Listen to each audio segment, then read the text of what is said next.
আসসালামু আলাইকুম ওরহমতুল্লাহ। মার্কিন অ্যাম্বাসেডর ব্রেন্ট ক্রিস্টেনসন আজকে ইলেকশন কমিশনে গিয়েছিলেন। সেখান থেকে তিনি বলেছেন যে নির্বাচনে কারো পক্ষ নেবে না যুক্তরাষ্ট্র।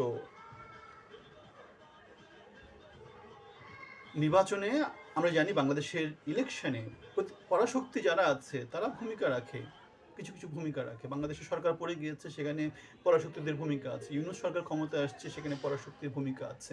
সুতরাং পরাশক্তির ভূমিকা ছাড়া সারা পৃথিবীর কোথাও কোনো রকমের কিছু নড়াচড়া করে না।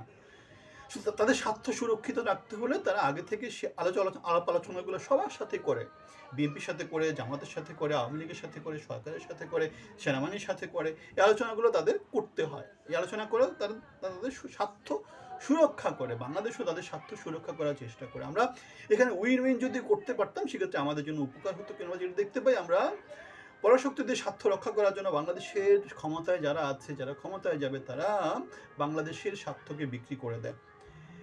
এখন মার্কিন যুক্তরাষ্ট্র এই কথাটা যে বলল নির্বাচন কারো পক্ষ নেবে না যুক্তরাষ্ট্র, এ থেকে যেটা বোঝা যাচ্ছে মার্কিন যুক্তরাষ্ট্র বাংলাদেশে একটা গণতান্ত্রিক নির্বাচন চাচ্ছে, জনগণ যাতে ভোট দিতে পারে। দুইটা শক্তি যে নির্বাচনে যাচ্ছে, দাঁড়িপাল্লা এবং ধানের শীষ, সেখানে জনগণ যাতে ভোট দিতে পারে সেটা যাতে নিশ্চিত হয়, নির্বাচন যাতে সুষ্ঠু হয় সেটা নিশ্চিত করার কথা বলেছে।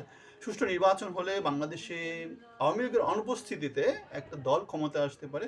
এবং আমরা বিশ্বাস করি যে জনগণ যদি ভোট দেয়, তরুণ সমাজ যদি ভোট দেয়, ভোটে যদি কারচুপি না হয়, তাহলে দাঁড়িপাল্লা মার্কা টেম্পো স্ট্যান্ড ডাকাত, ব্যাংক ডাকাত, চোর, ঋণ খেলাপি তাদেরকে লাল কার্ড দেখাবে। মির্জা আব্বাস একটা কথা বলেছে, ভোট ঘিরে চক্রান্ত চলছে, অনভিজ্ঞরা বিএনপির বিরুদ্ধে অপপ্রচার চালাচ্ছে।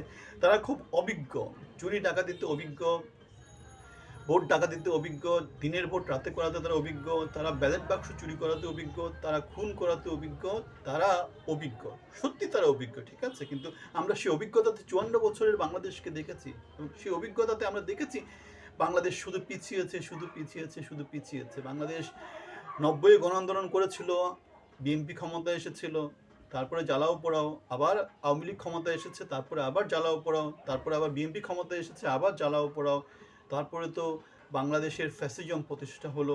এটাই হচ্ছে কি অভিজ্ঞদের বাংলাদেশের রাজনীতিতে ভূমিকা, বা বাংলাদেশের জনগণের নেতৃত্ব দেওয়ার পিছনে ভূমিকা। সুতরাং আমরা দেখতে চাই অনভিজ্ঞ যারা আছে, যারা আন্ডার ডগ, তারা যাতে এই নির্বাচনে জয়ী হয়ে আসতে পারে। আমরা চাই বিকল্প একটা শক্তি বাংলাদেশের ক্ষমতায় আসুক। নৌকা এবং ধানের শীষ দুই সাপের একই বিষ। নৌকা এবং ধানের শীষ দুই সাপের একই বিষ। 17 বছরের ট্রাক চড়াতে পারেনি একটা বালুর ট্রাক, ঈদের পরে আন্দোলন করতে করতে 17 বছর কাটিয়ে দিয়েছে। এরাই হচ্ছে গিয়ে বাংলাদেশের অভিজ্ঞ নেতৃত্ব, এরাই হচ্ছে অভিজ্ঞ নেতৃত্ব। ইউনূস একটা কথা বলেছেন, জুলাই আন্দোলনকারীরা একদিন বিশ্বে নেতৃত্ব দেবে। আমিও সেটা বিশ্বাস করি। জুলাইতে বাংলাদেশে যারা পরিবর্তন আনছে, 17 বছরে যারা সংগ্রাম করেছে, যারা সামনে থেকে নেতৃত্ব দিয়েছে, তাদেরকে বাংলাদেশ স্বীকৃতি দিতেই হবে। স্বীকৃতি যদি বাংলাদেশে তারা না পায়, তারা বাংলাদেশে আবার রক্তাক্ত বিপ্লব করবে। এখনও তারা করছে, সামনেও তারা করবে।